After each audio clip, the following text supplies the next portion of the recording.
കല്യാണി പ്രിയദർശൻ, നസ്ലാൻ എന്നിവർ പ്രധാന കഥാപാത്രങ്ങളാകുന്ന ലോക ചാപ്റ്റർ 1 ചന്ദ്ര തിയേറ്ററിലെത്തി.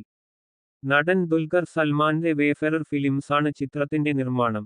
വേഫെറർ ഫിലിംസിന്റെ 7ാമത് ചിത്രമാണ് ആരാധകർ ആകാംക്ഷയോടെ കാത്തിരിക്കുന്ന ലോക ചാപ്റ്റർ 1 ചന്ദ്ര. 3 സുഹൃത്തുക്കളുടെ അയൽപക്കത്തേക്ക് ദുരൂഹത തോന്നിക്കുന്ന ഒരു യുവതി എത്തുന്നതും പിന്നീടുണ്ടാകുന്ന സംഭവ വികാസങ്ങളുമാണ് ലോകയുടെ കഥാപരിസരം. ഫാന്റസിയും ഡാർക്ക് കോമഡിയും ത്രില്ലർ എലമെന്റുകളുമെല്ലാം ഇടകലർന്നാണ് ലോക അതിന്റെ കഥ പറയുന്നത്. ഡൊമിനിക് അരുൺ ആണ് ചിത്രത്തിന്റെ രചനയും സംവിധാനം നിർവഹിച്ചത്. ലോക എന്ന സൂപ്പർ ഹീറോ സിനിമാറ്റിക് യൂണിവേഴ്സിലെ ആദ്യ ചിത്രമാണിതെന്നാണ് സൂചന. വൻ ബജറ്റിലാണ് ചിത്രം ഒരുക്കിയിരിക്കുന്നത്. സൂപ്പർ ഹീറോ ചന്ദ്ര എന്ന കഥാപാത്രമായാണ് കല്യാണി പ്രിയദർശന് ചിത്രത്തില് എത്തുന്നത്. ചന്തു സലിം കുമാര്, അരുണ് കുര്യന്, ശാന്തി ബാലചന്ദ്രന് തുടങ്ങിയവരും ചിത്രത്തിൽ എത്തുന്നുണ്ട്. മലയാളത്തിന്റെ മാർവൽ യൂണിവേഴ്സിലേക്ക് ലോക കൂട്ടിക്കൊണ്ടുപോകുന്നു എന്നാണ് ചിത്രം കണ്ടിറങ്ങിയവരുടെ ആദ്യഘട്ട പ്രതികരണങ്ങൾ.